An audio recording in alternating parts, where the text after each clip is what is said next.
사랑이 우리 가운데 충만하기를 소망합니다. 네, 이제 우리 평안으로 함께 인사하겠습니다. 주님의 평안 여러분과 함께. 옆 사람과도 인사합니다. 부드럽고 따뜻한 사람이 됩시다. 겸손한 사람이 됩시다.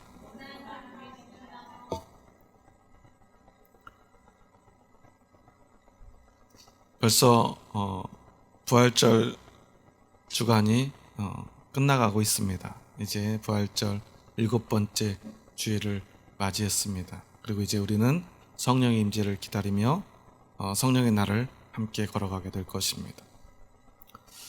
마가의 다락방에 성령님이 임하시기 전 제자들은요 함께 모여서 기도했습니다. 성령이 오시기를 위해서요. 근데 그들이 그때 기도할 수 있었던 모든 힘의 원천은 어디에 있습니까? 바로 부활하신 예수 그리스도의 영원한 생명에 대한 소망입니다. 영원한 나라에 대한 소망입니다. 그 소망이 없었다면 그들은 그렇게 끝내 기도하고 또한 성령을 받고 성령의 인도하심을 따라 그들의 삶과 생명을 다 드리지 못했을지도 모릅니다. 오늘 우리에게는 그러한 부활의 소망이 있는지 다시 한번 돌아보는 이 시간이 되었으면 좋겠습니다. 여러분은 부활하신 예수님을 믿으십니까? 그 부활의 소망 가운데 여러분에게도 영원한 생명의 소망이 있으심을 믿으십니까? 여러분은 영원한 하나님의 나라의 백성이 되어 영원히 하나님과 기쁨을 누리며 나누며 살게 될 것을 믿으십니까? 그 소망이 있는 분들에게 오늘 이 말씀이 주어지는 줄 믿습니다. 베드로는 오늘 이 베드로 전후서를 쓸 때 네로 황제가 이제 로마와 그 제국 전역에 걸쳐 있는 그리스도인들을 핍박하기 직전에 이 서신을 기록하여 그들에게 보냅니다.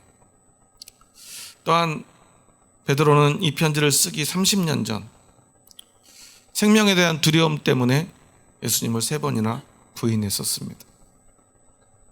누구보다 그 죽음에 대한 두려움을 잘 알고 있기 때문에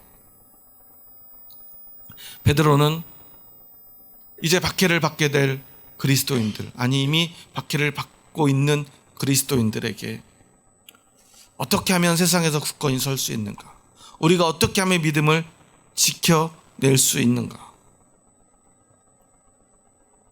그들에게 권면하며 또한 믿음을 확고하게 지키라고 말하고 있습니다.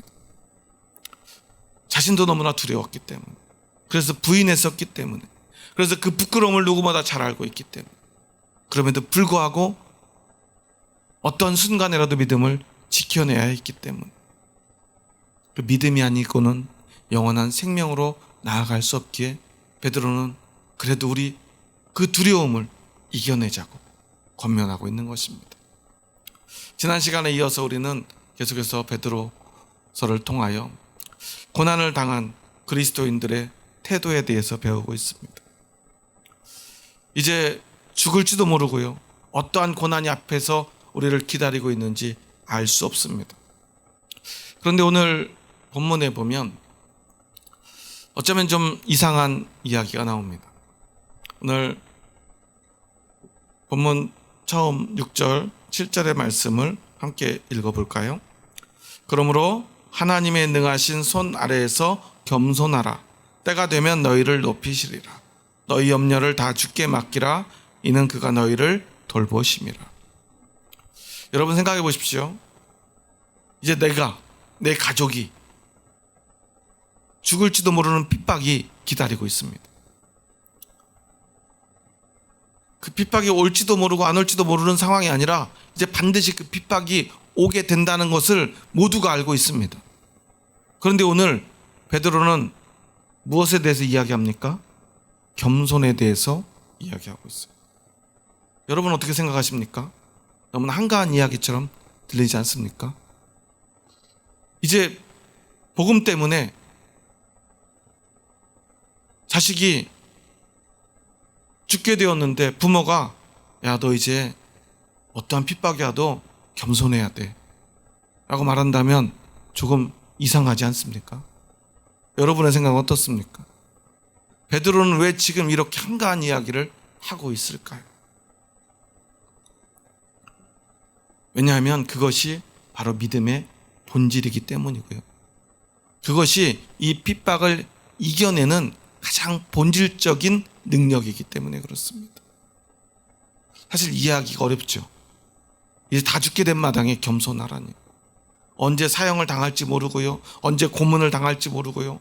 그냥 사형을 당하더라도 뭐 우리가 흔히 생각하는 교수형 정도의 그런 사형이 아니지 않습니까?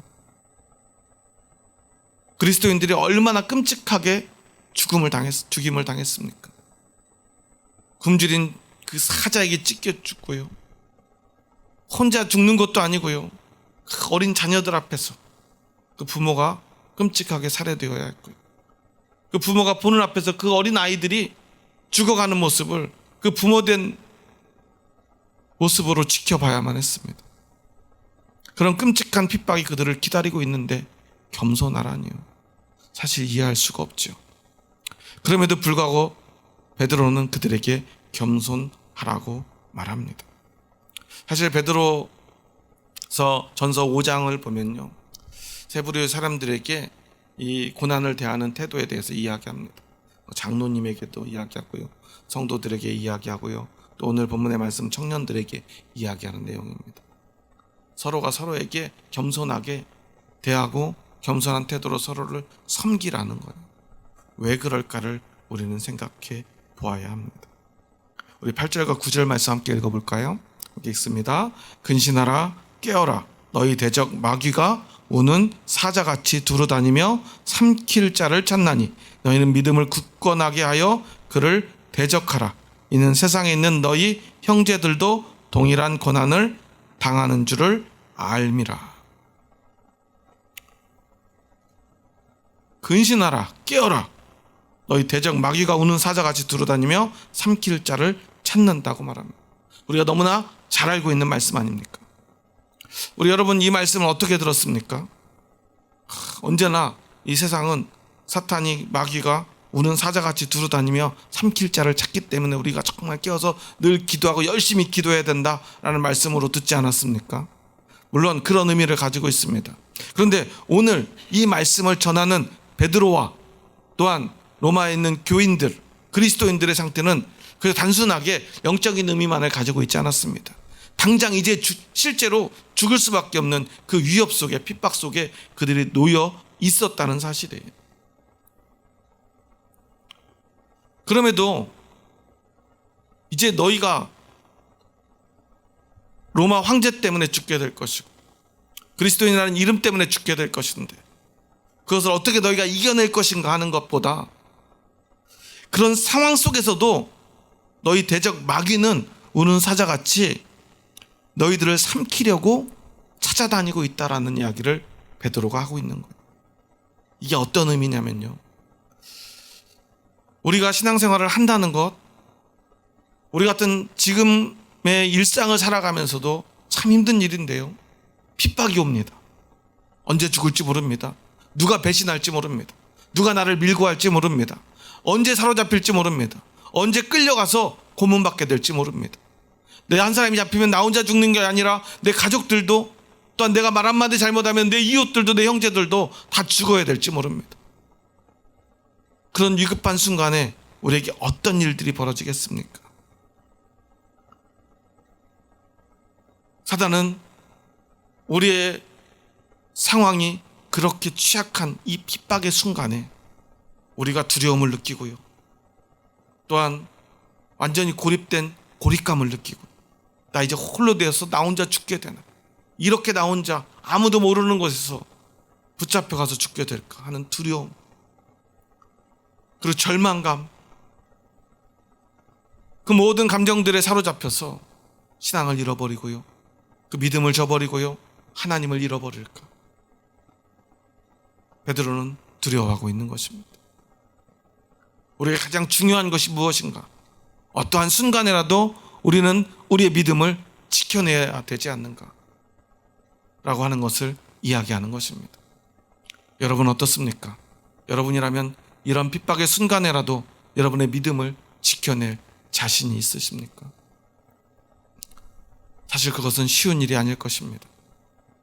저부터도요, 만약에 어느 날 아무도 모르게 이 믿음 때문에 예수님을 믿는다는 이유로 알지 못하는 사람들에게 잡혀가서 고문을 당하고요, 그 믿음을 저버리라고 한다면, 그렇지 않는다면 죽게 될 것이라고 한다면 과연 그 믿음을 지켜낼 수 있을까? 저는 자신할 수 없습니다. 그때 누구라도 함께 한다면 그나마 조금 힘이 되지 않겠습니까? 하지만 사탄은요, 우리가 함께 한다는 사실, 함께한 누군가가 있다는 사실을 잊어버리게 만듭니다. 완전한 고립감을 느끼게 만듭니다. 고독하게 만듭니다. 외롭게 만듭니다. 그리고 두려움을 줍니다. 그리고 결국 절망하게 만들 것입니다. 그래서 베드로는 누구보다 그 절망감을 잘 알고 있기 때문에 성도들에게 권면하는 것입니다. 예수님이 잡히시던 그 밤에 베드로가 예수님을 따라갑니다. 내가 어떻게든 예수님을 구해야지. 예수님이 돌아가시기에 놔둘 순 없어. 이렇게 예수님이 떠나시면 안 되지. 하나님의 나라를 예수님과 함께 우리가 완성해야 되는데 예수님이 떠나버리면 우리가 할 수 있는 일이 무엇인가? 베드로는 앞뒤도 재지 않고요, 그저 대제사장의 뜰로 달려갑니다. 그리고 이제 예수님이 그들에 의해서 정죄당하고 있는 그때, 이제 예수님이 곧 사형 선고를 받을 것 같고요, 죽을 수밖에 없는 상황 속에서 누군가가 외칩니다. 저 사람도 저 예수와 같은 당이다. 똑같은 사람이다. 예수를 따르던 제자다 라고 말합니다. 베드로는 뭐라고 말합니까? 나는 그 사람이 아닙니다. 또 묻습니다. 너는 예수를 따르던 자가 아니냐? 이제는 예수님을 저주하기까지 합니다. 저주하면서 자기가 예수님의 제자가 아니라는 사실을 사람들에게 증명해냅니다. 그렇게 한 번 더 주님을 욕하고 자신의 살 길을 찾아갑니다. 왜 그랬겠습니까? 지금 여기서 자신이 예수님의 제자라는 사실이 밝혀지면 죽을 것 같은 두려움 때문입니다. 아무도 자신을 도와주지 않을 것 같은 모든 대적들에 둘러싸여서 나 홀로 이제 그들에게 맞설 용기가 없기에 베드로는 너무나 외로웠을 것입니다. 너무나 두려웠을 것입니다. 그래서 그는 앞뒤도 재지 않고 입에서 나오는 대로 아무 말이나 막 했던 것 같습니다. 오죽하면 예수님을 욕하고 저주했겠습니까? 그리고 그것을 나온 베드로에게 찾아온 감정은 무엇이었을까요? 아마도 절망감이었을 것입니다. 내가 왜 그랬을까? 아니, 내가 어떻게 그럴 수 있었을까? 아무리 그래도. 그런데 만약에 베드로가 다시 그곳으로 돌아간다 하더라도 베드로는 나는 또 그렇게 했을 것 같은 절망감이 더 컸을지도 모릅니다. 여러분이라면 어떠겠습니까? 아마 저도 마찬가지였을 것입니다. 어떻게 그러지 않을 수 있겠습니까? 우리 모두 누구나 살고 싶지 않습니까? 죽음에 대한 두려움과 공포가 있지 않습니까? 외로움과 절망 속에서 내가 무엇을 하고 있는지 알지 못하는 것이 우리의 연약함 아닙니까? 그런 베드로는 오늘 자신과 같은 처지에 이제 놓이게 될 모든 그리스도인들에게 권면하고 있는 것입니다. 네가 가장 위급한 순간에, 가장 어려운 순간에 사탄은 너를 넘어뜨리려 할 것이다. 너희 믿음을 포기하도록 만들 것이다. 너희가 절망해서 그 믿음을 저버리도록 마치 우는 사자가, 배고픈 사자가 먹을 것을 찾아다니듯이 너희들을 찾아다닐 것이다. 그때 우리가 어떻게 해야 되겠나? 우리 9절의 말씀 다시 한번 읽어볼까요? 너희는 믿음을 굳건하게 하여 그를 대적하라. 이는 세상에 있는 너희 형제들도 동일한 고난을 당하는 줄을 알미라.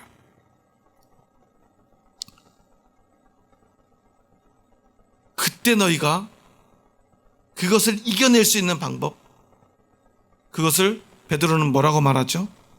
믿음을 굳건하게 하여 그를 대적하라고 말합니다. 믿음을 굳건하게 한다. 여기서 믿음은 어떤 의미죠? 우리가 성경을 읽다 보면 이런 부분들이 있어요. 우리가 보통 믿음은 어떤 것입니까? 예수 그리스도를 믿는 믿음으로 말미암아 우리가 구원받는 완전한 진리인 그 믿음이 있습니다. 그런데 여기서는 믿음을 어떻게 하라고 그러죠? 굳건하게 하라고 하죠. 믿음의 원래의 의미인 예수 그리스도를 통한 믿음, 하나님이 은혜로 주시는 그 믿음이라면 우리가 굳건하게 할 게 있습니까? 없습니까? 우리가 굳건하게 할 여지가 없어요. 왜냐하면 예수님이 완전하게 완성하신 믿음이기 때문에 그렇습니다. 우리의 구원은 그 은혜로 말미암아 예수 그리스도를 믿는 그 믿음으로 말미암아 구원받는 것이죠. 우리가 굳건하게 하고 굳건하지 않게 하는 믿음이 아니라는 사실이에요. 그런데 여기서는 너희는 믿음을 굳건하게 하여 그를 대적하라고 말합니다. 그는 무엇입니까? 마귀요, 사탄이요, 세상에서 우리를 넘어뜨리려고 하는 그 모든 세력들입니다. 우리의 믿음을, 우리의 본질적인 그 믿음을 빼앗으려고 하는 그 대적자들을 통칭해서 이야기하는 것이죠. 그런데 이때도 우리의 믿음이 필요하다는 것입니다. 이것은 바로 우리의 확고부동한 신념이나 결심을 이야기하는 믿음입니다. 우리를 구원에 이르게 하는 그 믿음과는 조금 다른 의미라는 것을 우리가 생각하며 이 말씀을 보아야 합니다. 우리는 은혜로 구원을 받는다고 믿습니다. 여러분 이것을 믿으십니까? 여러분의 행위로 구원받습니까? 우리는 은혜로 구원을 받습니까? 우리는 은혜로 구원을 받습니다. 하나님이 우리에게 은혜를 베푸셔서 우리가 예수 그리스도를 믿게 되었고 그렇게 믿게 된 사람들이 구원받는 것, 이것이 바로 우리가 믿는 은혜의 믿음입니다. 우리는 율법을 잘 지켜서 구원받는 게 아니라는 거예요. 우리가 의롭고 잘 살아서 구원받는 게 아니라는 사실이죠. 그런데 오늘 사도 베드로는 너희 믿음을 굳건하게 하라고 말합니다. 왜 이게 앞뒤가 맞지 않을까요?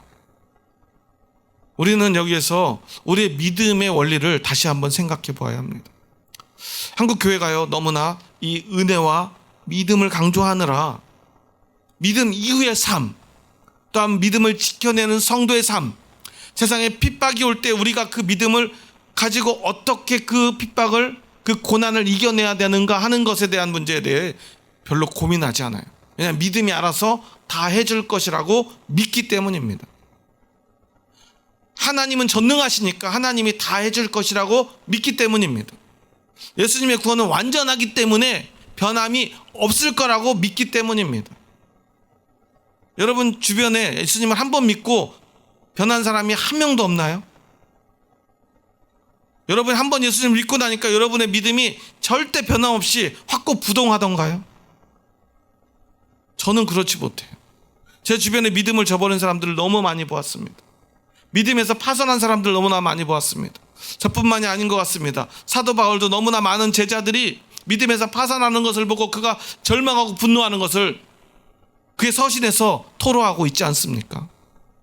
우리들도 신앙생활하다 보면 때로 그런 일을 겪지 않습니까? 나를 믿음으로 인도했던 나의 믿음의 선배가 오히려 그가 나를 교회에 데려다 놓고 자신은 교회를 떠나고 믿음을 저버리는 경우도 보게 되지 않습니까? 얼마나 우리 주변에 믿음을 저버리는 사람들이 많이 있습니까? 그렇다면 예수 그리스도의 믿음이, 예수 그리스도의 그 구원이 완전하지 못한 것입니까? 하나님의 은혜가 완전하지 못한 것입니까? 여러분 그렇지 않습니다. 예수 그리스도의 그 구원의 은혜는, 그 능력은 완전합니다. 예수 그리스도께서 우리에게 주신 그 믿음은 완전한 것이 맞습니다. 왜 그렇죠? 우리의 죄를 완전히 씻을 수 있는 능력은 오직 예수 그리스도의 십자가에 밖에 없기 때문에 그렇습니다. 하나님의 은혜가 완전하지 않습니까? 하나님이 그 사람을 완전히 선택하고 은혜를 부어 그 영혼을 구원하시고자 한다면 하나님은 반드시 그 영혼을 구원할 것입니다. 그런데 중요한 것은 우리가 그 하나님의 뜻을 다 알 수 없는 자 아닙니까? 그리고 무엇보다 하나님이 완전한 은혜를 부어주셨음에도 불구하고 하나님은 여전히 우리에게 믿음을 이야기하시죠. 왜 그렇습니까? 하나님은 처음부터 지금까지도 우리를 존중하시고 또한 우리를 사랑하시기에 우리에게 마지막까지 선택의 권리를 허락하셨어요. 자신의 아들을 다 내어주시고 그 생명도 주시고 그 고난을 겪게 하시면서도 하나님은 자신보다 더 소중한 것을 주시고도 우리에게 마지막까지 한 번 더 선택할 기회를 주신 것뿐입니다. 그것이 하나님의 잘못은 아니지 않습니까? 우리를 존중하고 사랑하는 것, 우리에게 또 한 번 기회를 주시는 것이 하나님이 부족한 것은 아니지 않습니까?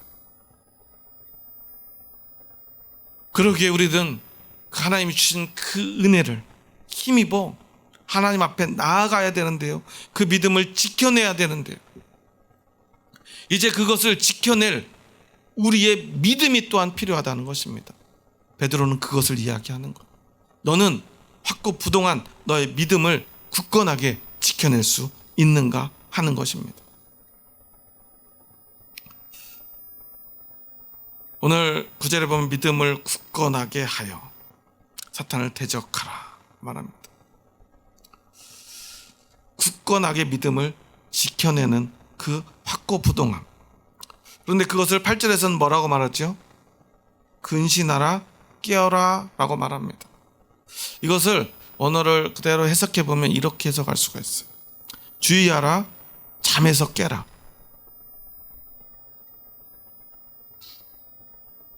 군인이 보초를 쓰면 어떻게 해야죠? 나에게 정해진 지역에 혹시 누가 적이 쳐들어오는지 주의해서 지켜봐야 돼요. 그래서 요즘은 군인들은 밤에도 사람이나 짐승, 열이 있는 이게 생명체가 움직이면 보이는 야간 투시경을 가지고 근무를 서요. 누가 오는지 봐야 되니까요. 그러지 않으면 소리만 듣고 하다가 잘못하면 아군을 쏠 수도 있고요, 아니면 무고한 짐승을 쏠 수도 있고 하니까요. 그래서 항상 주의 깊게 주변을 살피고요, 소리를 듣고요, 깨어 있어야 합니다. 중요한 것, 잠에서 깨어나야 된다는 거예요. 그래야만 어떻게 합니까? 우리의 믿음을 굳건하게 할 수 있고요, 사탄의 세상에 우리를 쓰러뜨리려고 하는 그 모든 세력에 대적할 수 있다라는 거예요. 성도들은 그래서 항상 깨어 있어야 된다는 것입니다. 여러분은 믿음에 깨어 있는 자입니까? 우리는 어떻게 해야 깨어 있을 수 있습니까? 믿음을 굳건하게 하여 그를 대적하라고 하였는데요, 여기서 대적하다라고 하는 단어를 보면요, 우리가 대적한다는 거, 싸운다는 의미죠. 근데 우리가 보통 싸운다는 것은 어떤 의미를 가지고 있죠? 공격한다는 의미를 가지고 있죠. 근데 여기서는 공격한다는 의미가 아니라 방어한다는 의미를 가지고 있어요. 어떻게 방어를 하냐면요, 그 튼튼한 성벽을 세우듯이 우리가 마치 바위가 된 것처럼 우리를 지키고 보호해야 된다는 거예요. 나 자신을 지켜내야 된다는 의미를 가지고 있습니다. 그래서 여기서 대적하다라는 단어는 방어라는 의미, 그리고 돌같이 바위처럼 단단하다는 의미를 가지고 있습니다. 이것의 가장 핵심적인 의미를 우리에게 보여주고 있는 거예요. 대적하긴 대적하는데 우리가 대적하는 무기는 무엇이냐? 나의 바위돌 같은 확고한 결심을 이야기하는 거예요. 그래서 믿음을 굳건하게 하라고 말하고 있는 것입니다. 여러분에게는 그런 굳건한 믿음이 있으십니까? 여러분 어떤 믿음을 가지고 계십니까? 예전에 우리 믿음의 선배 목사님들은 주일 성수를 참 많이 강조했죠. 여러분들 어렸을 때 주일 성수에 대해서 배운 어떤 내용들 기억나십니까? 전 어렸을 때 정말 주일 성수 하지 않으면 죽는 줄 알고 신앙생활을 했어요. 주일날은요, 과자도 못 사 먹게 했습니다. 저희 집에서 교회까지 한 200m 정도밖에 안 떨어져 있는데요, 하필은 그 사이에 가게가 2개나 있었어요. 주일날 저희는 오전에 예배 드리지 않고 낮에 예배를 드렸는데, 아동부 예배가. 점심을 먹고 이렇게 교회로 예배를 드리러 가는 길에 그 가게를 2개나 지나쳐야 되는데 그것은 참 맛있는 게 참 많았어요. 그런데 옛날 목사님들은 주일날은 절대 과자도 사 먹지 못하게 했습니다. 음료수 하나 사 먹지 못하게 했어요. 절대로 돈을 쓰지 못하게 했습니다. 그래서 주일날이 끝나기를 기다려야 했어요. 예배가 끝나기를 얼마나 간절히 기다렸는지 모릅니다. 지금 생각해보면 왜 그렇게까지 했나 싶습니다. 뭔가 제약들이 참 많았어요. 버스를 타고 어디 멀리 가지도 못하게 했고요. 심지어 멀리 걸어가는 것, 그런 것조차 허락하지 않았어요. 마치 구약시대의 안식일을 지키듯이 우리는 주일을 성수하며 신앙생활을 해왔다는 것입니다. 그런데 이번 코로나 시기를 지나면서 우리에게는 그 주일 성수에 대한 환상이 깨져버렸어요. 주일 성수를 하지 않아도 괜찮은 것 같은 상황을 우리는 이미 지나왔습니다. 여러분들도 그런 마음이 들지 않습니까? 아니, 주일 성수를 목숨처럼 지키라고 하더니 목사님들이 주일날 교회 나오지 마십시오 문자 보내고 연락했잖아요. 목회자들도 얼마나 충격에 빠졌는지 모릅니다. 자신들이 그렇게 목숨처럼 지키라고 했던 주일을 목사님들이 스스로 연락해서 성도들에게 주일날 교회 오시면 안 됩니다 라는 연락을 할 때 얼마나 큰 자괴감에 빠졌는지 모릅니다. 그리고 이제 그것이 너무나 자연스러운 일상이 되어버린 시간을 우리는 3년을 넘게 보냈습니다. 그러다 보니 이제 주일에 교회 나가지 않아도 우리 마음속에는 하등의 불편함이 없는지도 모릅니다. 예전에는 하루만 빠져도, 한 주만 빠져도 큰일 날 것 같았어요. 그래서 제가 다니던 모교를 떠나서 처음으로 대학교 2학년을 마치고 겨울방학에 갑자기 입대하기 전날 입영 통지서를, 제가 잊어버렸던 입영 통지서를 발견하고 다음날 이제 군대를 입대해야 되는 상황이 제가 돼가지고 갑자기 군대를 끌려간 것 같은 느낌으로 군대를 갔어요. 그때 제일 힘들었던 것은 항상 다니던 교회를 가지 못하는 거였어요. 그래도 다행히 군대에도 교회가 있고 교회를 갈 수 있다는 사실에 안도했었죠. 근데 그 교회가 얼마나 열악했는지 몰라요. 그래도 열악해도 그래도 그곳에서라도 주일 성수할 수 있다는 게 감사했어요. 여러 가지 어려움도 있었습니다. 주일 아침에 교회 가려고만 할 때마다 고참들은 저를 불러가지고 첫 번째 이등병 자대를 배치받고 주일날 교회 갈 사람들 몇 시까지 모이라고 해서 막 옷을 주섬주섬 입고 있는데 제 직속 고참이 저를 으슥한 곳으로 데려갑니다. 너 어디 가니? 그래요. 뭐 하니? 그래요. 아, 교회 가라고 그래서 지금 교회 갈 준비하고 있습니다. 장난하니? 그러더라고요. 너 교회 가고 죽을래? 그래요. 어떻게 말을 해야 될지를 모르겠더라고요. 정말 무서운 고참들, 아직 한 번도 겪어보지도 못한 사람들이 만나자마자 처음 저에게 한 말이 그런 말이니까요. 그래도 교회는 꼭 가야 될 것 같아서 죽더라도 교회 갔다 와서 죽어야겠다는 생각에 그래도 교회는 가야겠습니다. 하도 어이가 없는지 네가 알아서 해라 그러고 저를 보내주더라고요. 갔다 와서 넌 알아서 하라고. 예배 드리는 내내 얼마나 마음이 불편했겠습니까? 그래도 교회를 그래도 갈 수 있다는 게 감사했던 시절이 있어요. 다행히 갔다 와서 뭐 맞아 죽지 않았으니 제가 이곳에 지금 서 있는 거겠죠. 그런데 교회에 있는 동안, 예배 드리는 동안에는 마치 정말로 이제 예배가 끝나고 가면 맞아 죽을 것 같은 두려움이 있었어요. 그런데요, 중간에 정말 멀리 훈련을 몇 달 동안 나가야 될 때는 아예 교회가 없는 곳에서 텐트를 치고 산속에서 살아야 했어요. 그때는 더 큰 절망이 찾아왔습니다. 아, 이제 진짜 예배를 드릴 수 없겠구나. 주일 성수는 어떡하나. 내 믿음은 어떻게 하나. 그래서 처음에는 부대장님에게 지도를 찾아보니까 여기서 한 5km쯤 떨어진 곳에 교회가 있는데 주일날은 그래도 저희들 교회 갈 수 있게 보내주십시오. 요청을 했어요. 주변에 이제 교회 다니는 신호들을 다 모아가지고. 그랬더니 부대장님이 코드숨을 치면서 너희들 지금 놀러 왔니? 그래요. 너희들 지금 훈련하러 왔어. 대통령 시범 보이러 여기 와서 너희들 여기 온지 아무도 모르고 이 훈련 끝날 때까지는 아무도 못 나가. 그러시는 거예요. 너희들 소풍 온 게 아니고 여기 훈련 받으러 왔고 지금 한국 군에서 제일 힘든 훈련 너희들이 지금 해내야 되는데 지금 너희들 여기 밖에 나갈 수가 없어. 그러는 거예요. 어떻게 해야 되나 얼마나 고민을 했는지 몰라요.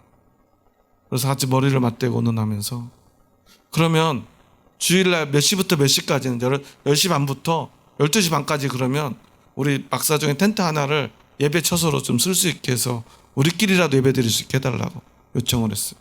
안 된대요. 주일날도 훈련을 해야 된대요. 그래서 저희들도 강하게 맞섰습니다. 그럼 저희 훈련을 거부하겠습니다. 잘못하면 정말 영창에도 가고 감옥에도 갈 수 있는 사안이었어요. 법에 정해진 대로 해 주십시오. 주일날은 예배 드릴 수 있도록, 종교 활동할 수 있도록 군에서도 법으로 정해져 있지 않습니까? 왜 그걸 어기십니까? 얼마나 두려웠겠어요. 이제 2등병, 1병밖에 되지 않은 친구들이 대위 그리고 중령이나 되는 높은 분들한테 가서 그런 이야기를 할 때, 근데 그때는요, 주일 성수하지 않으면 죽을 것 같은 두려움이 더 컸기 때문에 그것도 우리는 이겨낼 수 있었습니다. 그런데 지금 이제 코로나가 지나고 나니까요, 우리의 삶이 어떻게 되었습니까? 우리의 신앙이 어떻게 되었습니까? 이제 너무나 많은 그리스도인들이요, 주일날 교회 가지 않고도 너무나 아무렇지 않아요. 자연스럽게 산으로 들러갑니다. 그곳에서 그저 11시쯤 되면 유튜브 영상을 틉니다. 그래서 어딘가 좋은, 아니면 본 교회의 영상으로 그 예배를 대신합니다. 그리고 남은 시간을 가족들과 즐겁게 보냅니다. 너무나 자연스러워졌어요. 저는 지금 주일 성수가 우리의 구원의 조건이라는 이야기를 하고 싶은 것이 아닙니다. 중요한 것, 과연 그 모든 것 속에 우리는 얼마나 굳건한 믿음을 지켜내고 있는가 하는 것입니다. 지금 돌이켜보니까요, 과거에 우리 믿음의 선배들이, 그 목사님들이 왜 그렇게 주일 성수를 목숨처럼 중요하게 얘기했는가 하는 것을 조금은 알겠다는 것입니다. 어떤 의미입니까? 우리가 너무나 연약하기 때문입니다. 우리가 굳건하게 믿음을 지켜내지 않으면, 확고한 바위처럼 우리가 이 믿음을 지켜내기 위한 결심을 하지 않으면 우리의 믿음이 얼마나 쉽게 무너지는가 하는 것을 이야기하는 것입니다. 하나님이 연약해서가 아닙니다. 예수 그리스도의 십자가가 부족해서가 아닙니다. 우리가 연약하기 때문입니다. 하나님이 우리에게 굳건한 믿음을 요구하는 것, 그것은 하나님 때문이 아니라 바로 우리 자신들 때문입니다. 우리의 연약함 때문이라는 것입니다. 여러분은 어떻게 오늘 신앙생활을 하고 계십니까? 여러분 한번 고개를 들어서 저를 한번 보십시오. 여러분, 오늘 왜 베드로가 근신하라, 깨어라, 너희들 주의해라, 지금 집중하고 잠에서 깨라 말합니까? 너희들 왜 믿음을 굳건하게 하여, 믿음을 굳세게 하여 그들에게, 사단에게 대적하라고 말하고 있습니까? 우리가 너무나 연약하기 때문입니다. 우리가 굳건한 믿음으로 나를 지켜내지 않으면, 바위 같은 결심으로 흔들림 없이 나의 신앙을 지켜내지 않으면 우리는 그 사단의 유혹에, 사단의 시험에 넘어질 수밖에 없다는 것입니다. 여러분이 정말로 영원한 하나님의 나라를 소망하고 그 영원한 생명을 지켜내기 원하신다면 오늘 이 베드로의 권면에 귀를 기울였으면 좋겠습니다. 여러분, 깨어나십시오. 잠에서 깨십시오. 영적인 잠에서 깨어나 여러분 굳센 믿음을 지켜내십시오. 여러분의 믿음을 바위와 같이 굳건한 믿음으로 여러분 지켜내야 합니다. 하나님 앞에서 이 작은 것 하나도 결심하지 못하는데 우리가 어떻게 이 죽음의 두려움 앞에 나의 믿음을 지켜낼 수 있겠습니까? 주일 성수하는 게 우리의 구원의 조건이 될 수는 분명히 없을 것입니다. 하지만 그것도 지켜내지 못하는 사람이 과연 핍박이 왔을 때, 죽음의 두려움 속에서 내 믿음을 지켜내야 될 때 과연 그 믿음을 지켜낼 수 있겠습니까? 그리고 베드로는 이런 얘기를 하죠. 우리 9절 10절 말씀을 함께 읽을 텐데요, 이 말씀을 여러분 한번 주의 깊게 한번 읽어보십시오. 너희는 믿음을 굳건하게 하여 그를 대적하라. 이는 세상에 있는 너희 형제들도 동일한 고난을 당하는 줄을 알미라. 모든 은혜의 하나님 곧 그리스도 안에서 너희를 부르사 자기의 영원한 영광에 들어가게 하신 이가 잠깐 고난을 당한 너희를 친히 온전하게 하시며 굳건하게 하시며 강하게 하시며 털을 견고하게 하시리라. 여기에서 왜 베드로가 겸손에 대해서 이야기했는지를 우리는 알 수 있습니다. 왜냐하면 우리가 믿음을 지켜낸다는 거예요. 우리가 구원, 영원한 생명을 지켜낸다는 것, 나 혼자 힘으로 되지 않는다는 것입니다. 그런데 왜 갑자기 겸손이죠? 겸손이라고 하는 단어를 한번 찾아봤더니요, 이 겸손은 이런 의미를 가지고 있어요. 여기 성경 5절 6절에 나오는 이 겸손이라는 단어, 엠콤보사스테라는 단어를 쓰는데요, 이 단어는 원래 이 앞치마에서 유래한 단어예요. 엠콤보마라고 하는 앞치마에서 엠콤보사스테라고 하는 겸손이라는 단어가 나왔다는 거예요. 왜 그럴까요? 앞치마를 누가 두르죠? 살림하는 사람이, 종이, 식당 주인이 앞치마를 두르고 손님을 섬기고 주인을 섬기고 가족을 섬기듯이 남을 섬기는 것, 이 앞치마를 두르는 것이 바로 겸손이라는 거예요. 그래서 성경에도 주님도 우리에게 가르쳐주는 말씀이 뭐죠? 겸손으로 허리를 두르라고 말하고 있지 않습니까? 앞치마를 두르듯이 내가 앞치마를 두르고 누군가를 섬기는 거예요. 앞치마를 왜 두르죠? 여러분, 앞치마 왜 두릅니까? 전 앞치마 두르는 게 너무 어색해서 설거지를 할 때도 앞치마를 두르지 않는데요. 그럼 어떻게 되죠? 옷이 다 물에 젖어버리잖아요. 옷에 뭐가 묻어요? 설거지 안 해보셔서 잘 모르시는군요. 지저분한 것들이 막 묻고요, 세제가 묻고요, 거품이 묻고요, 옷이 더러워지니까 앞치마를 두르고 마음을 단단히 하고 이렇게 내가 봉사할 준비를 하고 옷이 더러워질 각오를 하고 그 일을, 섬김의 일을 하는 것, 그것이 바로 겸손의 태도라는 거예요. 겸손은 허리를 두르고 앞치마를 두르는 것입니다. 그래서 겸손의 가장 중요한 의미는 무엇입니까? 다른 사람의 필요와 원하는 바를 자기 것보다 더 앞에 놓을 수 있는 그 마음이 바로 겸손이에요. 그런데 여기서 우리가 누군가를 섬기는 것, 낮은 마음으로 섬기는 것이 겸손인데 그 가장 본질적인 의미를 생각해 봐야 합니다. 우리가 보통 겸손하라고 그러면 자꾸 이런 생각을 해요. 여러분은 스스로 겸손한 사람입니까? 여러분 어떻게 생각하십니까? 여러분은 여러분이 볼 때 여러분은 교만하십니까? 겸손하십니까? 사람들이 겸손하라고 그러면 자꾸만 자기를 어떻게 해요? 깎아내려. 아유, 저는 그렇게 못해요. 아유, 저는 아무것도 아닙니다. 저 너무 부족해요.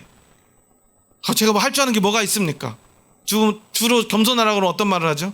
자기를 깎아내리는 이야기를 합니다. 여러분 생각해 보셔요. 여러분이 자녀를 막 양육하고 하는데 자녀가 잘못해서 막 혼을 냈습니다. 너 진짜 그렇게 할래? 똑바로 안 할래? 너 이제 뭐가 되려고 그래? 커서 뭐가 되려고 그래? 저희 딸한테 지금 그런 얘기하면 저 다 컸는데요 그러겠죠.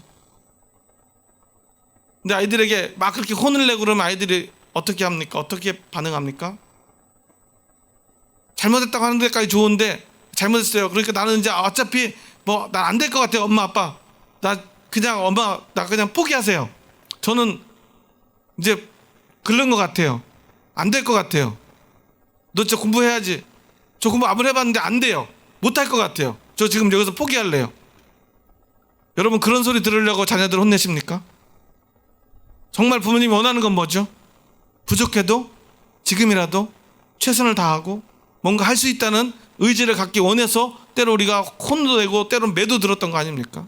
근데 자녀가 조금 혼났다니까 저 공부 안 할래요. 저 못하겠어요. 해보니까 저는 머리가 안 되는 것 같아요. 엄마 아빠 닮아가지고 제가 머리를 잘못 물려받은 것 같아요. 그러니까 저는 공부는 이제 포기하고 다른 걸 해볼래요. 그럼 부모들이 야, 넌 참 겸손하구나 그럴까요? 그러지 않을 거예요. 저라면 아마 더 화가 날 것 같아요. 진짜 겸손은 무엇입니까? 자신을 깎아내리는 것이 아닙니다. 겸손은 자신을 바로 보는 것입니다.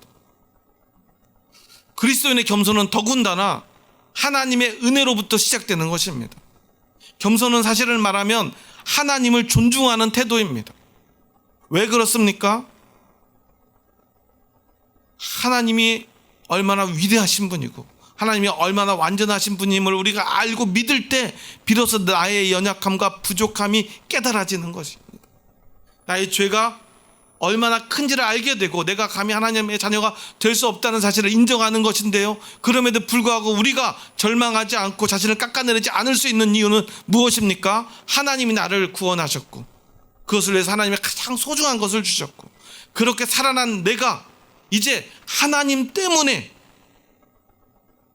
나도 가치 있는 인생, 나도 소중한 사람이 되었다는 것을 깨닫는 것입니다. 그래서 진짜 겸손은 자신을 결코 깎아내리지 않습니다. 우리 그리스도인들은 자신을 비하하거나 깎아내려서는 안 돼요. 제가 가끔 우스갯소리로 성경 공부하다 이런 얘기를 해요. 예수님이 스스로를 비하하시고 낮아지셨다 이런 이야기를 하셨는데요, 그러다 보니 우리 그리스도인들 자꾸만 자기를 비하하려고 그래요. 그럴 때마다 제가 하는 이야기가 있습니다. 우리는 예수님도 되지 못하면서 감히 우리 같은 사람들이 우리를 비하하면 안 된다는 이야기를 합니다. 예수님 정도 돼야 비하할 수 있는 거예요. 비하해도 괜찮은 거예요. 하나님의 아들이시니까요. 그런데 우리는 우리를 깎아내릴 자격도 없습니다. 우리는 원래부터 아무것도 아니기 때문에 그래요. 우리가 더 이상 깎아내릴 게 뭐가 있습니까? 하나님 앞에 죄인 중에 계세요. 도저히 살아날 수 없는, 우리 힘으로 살 수 없는 죄인인데요. 우리는 하나님이 주는 그 은혜로 사는 사람들입니다. 하나님이 살리셨으니, 하나님 나를 구원하셨으니, 하나님을 바라보고 하나님 앞에서 감사하고, 죽을 수밖에 없는 내가 살아났으니 그 부족함을 인정하고 하나님만 의지하며 사는 것, 하나님만 존중하며 사는 것, 그게 바로 진짜 참된 겸손의 의미입니다. 그래서 이제 내가 얼마나 소중한지 아니까 이제 내 형제들의 소중함을 압니다. 그래서 형제들을 소중하게 여깁니다. 그리고 이제 그 겸손의 참된 의미를 다시 한번 우리에게 가르쳐주는 그 말씀이 무엇입니까? 바로 7절에 나오죠. 너희 염려를 다 주께 맡기라. 이는 그가 너희를 돌보심이라. 우리가 어떻게 겸손할 수 있습니까? 주님을 온전히 의지하는 것이 바로 겸손의 의미라는 것입니다. 염려를 다 주님께 맡기는 것이 겸손이라는 거예요. 나는 못합니다, 안 됩니다, 나는 원래 이런 인간이었습니다 라고 말하는 것이 아니라, 그랬던 나를 하나님이 구원하셨고 이제 하나님이 나를 지켜 보호해 주실 것이기에 나는 내 모든 염려 주님께 맡기겠습니다. 하나님 앞에 겸손하라. 하나님 앞에 겸손한 사람이 하나님께 모든 염려를 다 맡길 때 그것이 겸손한 것이고, 그렇게 하나님께 맡기는 사람만이 근신하여 깨어 있을 수 있고요. 왜? 하나님께 모든 염려를 맡겼으니까요. 이 핍박의 두려움도, 이 죽음의 위험도, 이 외로움도 이겨낼 수 있는 것입니다. 왜냐하면 하나님이 지켜주실 것이기 때문에.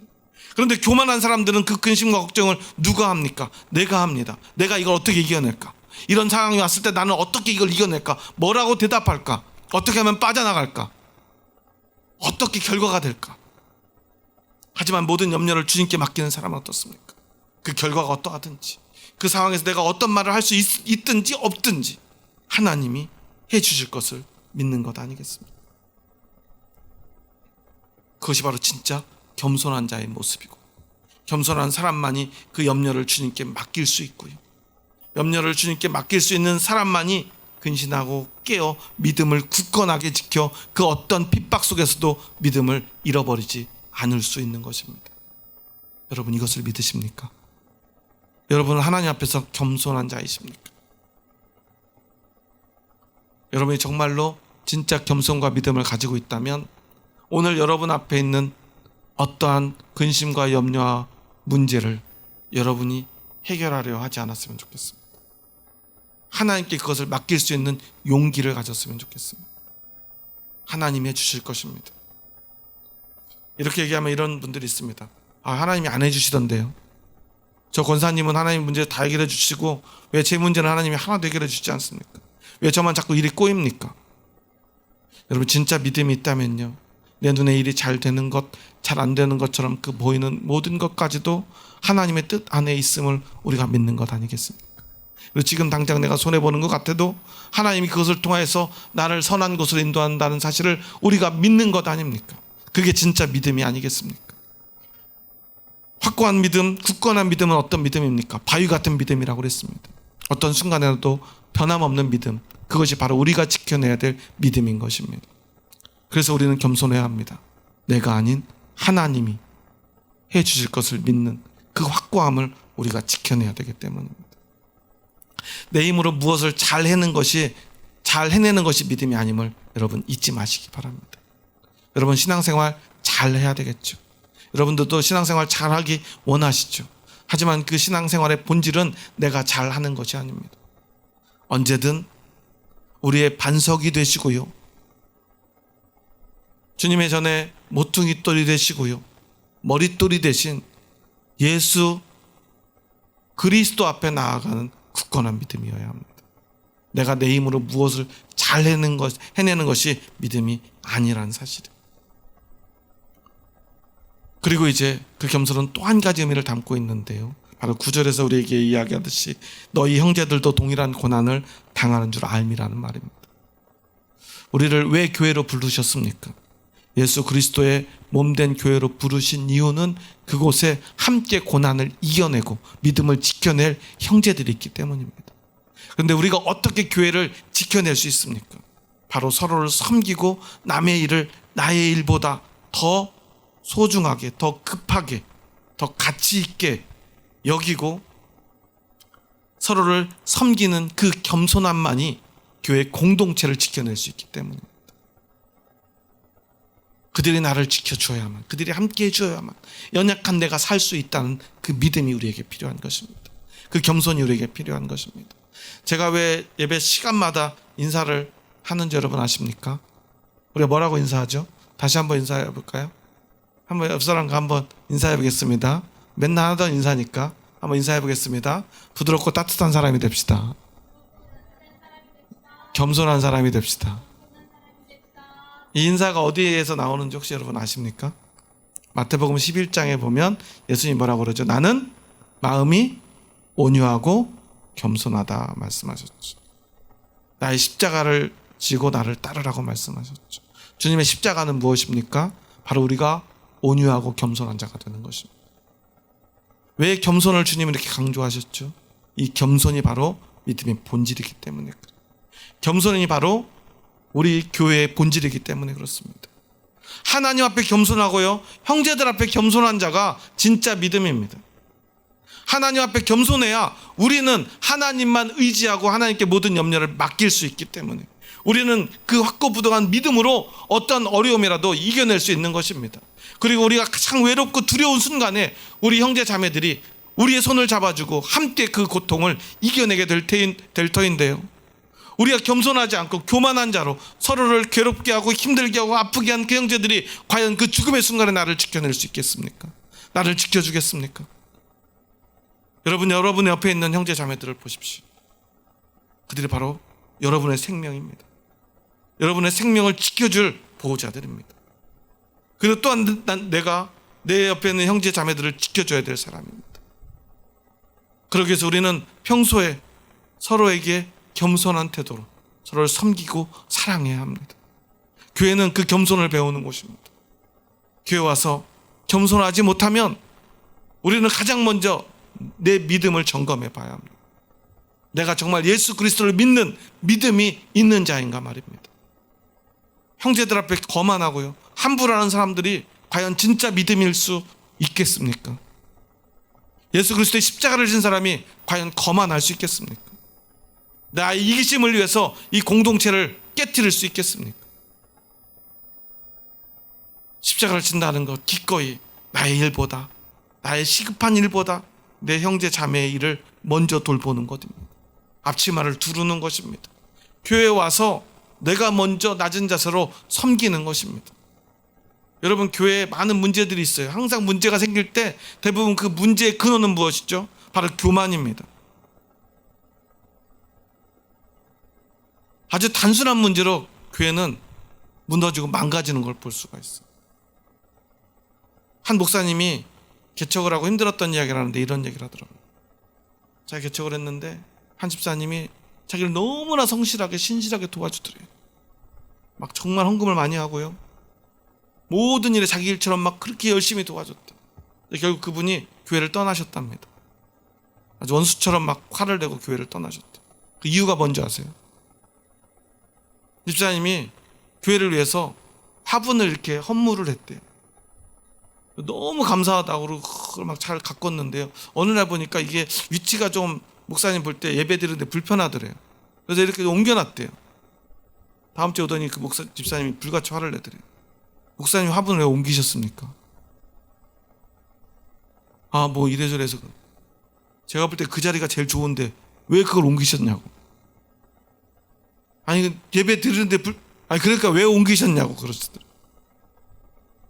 그때 화가 나가지고 결국 교회를 떠나셨대. 전 이해가 안 되는데 그런 일이 한국 교회에서 벌어지고 있어요.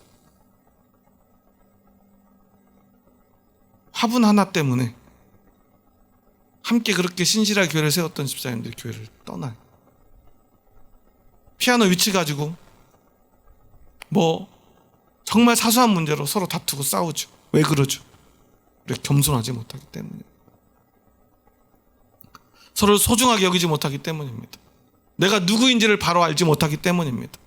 내가 하나님 앞에서 어떠한 존재인지를 잊어버리기 때문입니다. 사실 그런 행동은요, 겸손하지 못한 것은 가장 먼저 자기 자신을 죽게 하는 것입니다. 자신의 영혼을 죽게 하는 것입니다. 여러분, 우리는 우리의 믿음을 확고부동하게 지켜내야 합니다. 굳세게 지켜내야 합니다.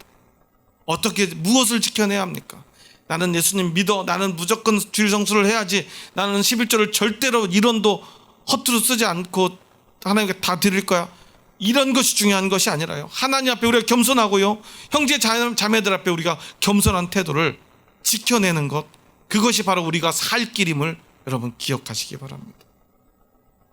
오늘 그래서 베드로는 지금 고난의 죽음의 문턱에서 괴로워하는 그들에게 가장 먼저 겸손하라고 말하고 있는 것입니다. 여러분, 여러분의 믿음은 겸손한 믿음입니까? 여러분, 그 겸손한 믿음을 지켜내기 위해서, 여러분의 믿음을 굳건하게 지켜내시기 위해서 근신하고 깨어있기를 원하십니까? 여러분의 믿음을 일깨우시기 바랍니다. 여러분, 영적인 잠에서 깨어나시기 바랍니다. 그리고 하나님 앞에서 여러분의 굳센 믿음을 바위처럼 지켜내시기 바랍니다. 그리고 결코 그것을 여러분의 힘으로, 여러분의 능으로, 여러분의 자랑으로 하지 마시고 오직 예수 그리스도의 십자가의 은혜로, 우리의 머릿돌이 되신 예수 그리스도를 믿는, 의지하는 그 마음을 향해 달려나가시기 바랍니다. 주님을 향해 달려가십시오. 그럼 여러분은 자연스럽게 겸손해질 것입니다. 그럼 하나님의 은혜가 더 크게 느껴질 것입니다. 우리의 부족했던 모습이 부끄러웠다가 회개의 눈물을 흘린 후에 우리가 얼마나 소중한 존재인지를 깨닫게 될 것입니다. 그렇게 형제들과 함께 교회에서 신앙생활하며 내가, 그리고 내 형제들이 얼마나 소중한 존재인가를 우리는 비로소 알게 될 것입니다. 그래서 그렇게 겸손히 서로 허리를 동이고 앞치마를 두르고 서로를 섬기고 또 섬기는 교회가 될 것입니다. 그곳에는 주님의 사랑이 함께 할 것입니다. 생명이 함께 할 것입니다. 영원한 소망이 차고 넘칠 것입니다. 우리 예수정원교회가 그러한 교회 되기를 소망합니다. 우리 마지막으로 한번 인사하고 우리 자신을 돌아보며 오늘 말씀을 마쳤으면 좋겠는데요. 여러분 왜 교회에 나오십니까? 오늘도 우리는 이 사탄의 도전, 세상의 도전 앞에 직면해야 합니다. 우는 사자처럼 두루 다니며 삼킬 자를 찾습니다. 믿지 않는 사람이요, 믿음이 없는 사람들이요, 교회 그냥 왔다 갔다만 하는 사람들은 사탄은 찾아다니지 않아요. 찾지 않아도 알아서 믿음이 없이 생명 없이 살고 있기 때문입니다. 오는 사자처럼 그들이 찾는 것은 오직 하나, 영원한 생명의 소망을 가진 참 그리스도인들입니다. 그러기에 우리는 깨어서 그 믿음을 지켜내야 합니다. 우리는 겸손한 마음으로 하나님 앞에 바로 서야 합니다. 나 혼자 이겨낼 수 없기에 형제 자매들을 섬기며 겸손한 마음으로 서로 사랑하며 진짜 가족, 하늘의 가족이 되어 함께 그 두려움을, 그 시험을, 핍박을 이겨내야 합니다. 내 옆에 있는 형제 자매들이 바로 나를 살려줄 내 생명을 지켜줄 하나님이 보내신 천사들임을 우리는 기억해야 합니다. 그런 소중한 사람들이 내 곁에 있습니다. 그런 사람들을 우리가 마음 아프게 하고 넘어지게 해서 되겠습니까? 우리가 서로를 사랑하고 아끼고 지켜줘야 되지 않겠습니까? 우리 그 마음을 가지고 하나님 앞에 겸손한 마음으로 고백하고요, 형제들 앞에 겸손한 마음으로 한번 시간 고백했으면 좋겠습니다. 한번 옆 사람 보면서 한번 이렇게 고백하겠습니다. 겸손한 사람이 됩시다. 하나님 앞에서 겸손한 사람이 됩시다. 당신은 하나님에게 소중한 사람입니다. 한번 제대로 한번 해보겠습니다. 한번 옆 사람 손 잡고 한번 눈이라도 보면서 당신은 하나님에게 너무나 소중한 사람입니다. 그리고 더 중요한 고백인데요, 당신은 저에게도 너무나 소중한 사람입니다. 다시 한번 인사하겠습니다. 당신은 저에게 너무나 소중한 사람입니다. 가식적으로 하지 마시고요, 진심으로 하시기 바랍니다. 그리고 그 마음 잊지 마시기 바랍니다. 여러분 형제 자매들이 여러분을 지켜줄 것입니다. 여러분들이 또한 그들을 지켜줘야 합니다. 우리 한 가족 아닙니까? 믿음의 가족, 생명의 가족, 생명의 공동체 아닙니까? 함께 살아납시다. 믿음을 굳건히 지킵시다. 바위 같은 굳건한 믿음으로 끝끝내 그 믿음을, 영원한 생명의 소망을 지켜내고 영원한 나라 향해 달려가는 그 발걸음을 멈추지 않는 저와 여러분 될 수 있기를 주님의 이름으로 축원합니다. 기도하시겠습니다. 하나님 감사합니다. 저희 부족하고 연약한 자들 사랑하셔서 저희들을 믿음의 길로 영원한 생명의 소망으로 인도하여 주시니 감사합니다. 하지만 그 생명의 소망의 길 가운데에는 너무나 큰 핍박과 고난이 기다리고 있음을 고백합니다. 그렇게 이제 죽음을 앞둔 그리스도인들에게 베드로는 믿음의 권면을 주며 그 고난을 반드시 이겨내라 말하고 있습니다. 믿음을 굳건하게 지켜내라 말하고 있습니다. 그를 대적하라. 그들이 우는 사자같이 두루다니며 삼킬 자를 찾는데 너희는 무엇을 하느냐 말하고 있습니다. 오늘 우리가 다시 한번 깨어 근신하며 우는 사자처럼 우리를 삼키기 위하여 두루다니는 세상의 모든 대적자들 앞에 우리의 확고한 믿음을 지켜내며 그 믿음으로 당당히 싸워 승리하게 하여 주시옵소서. 그리고 그 믿음은 바로 하나님 앞에 우리가 겸손한 것이고 형제들 앞에 겸손한 것임을 기억하게 하여 주시옵소서. 그렇게 우리가 교회로서 함께 그 모든 우는 사자들과 싸워 승리하게 하여 주시옵소서. 예수님의 이름으로 기도합니다. 아멘.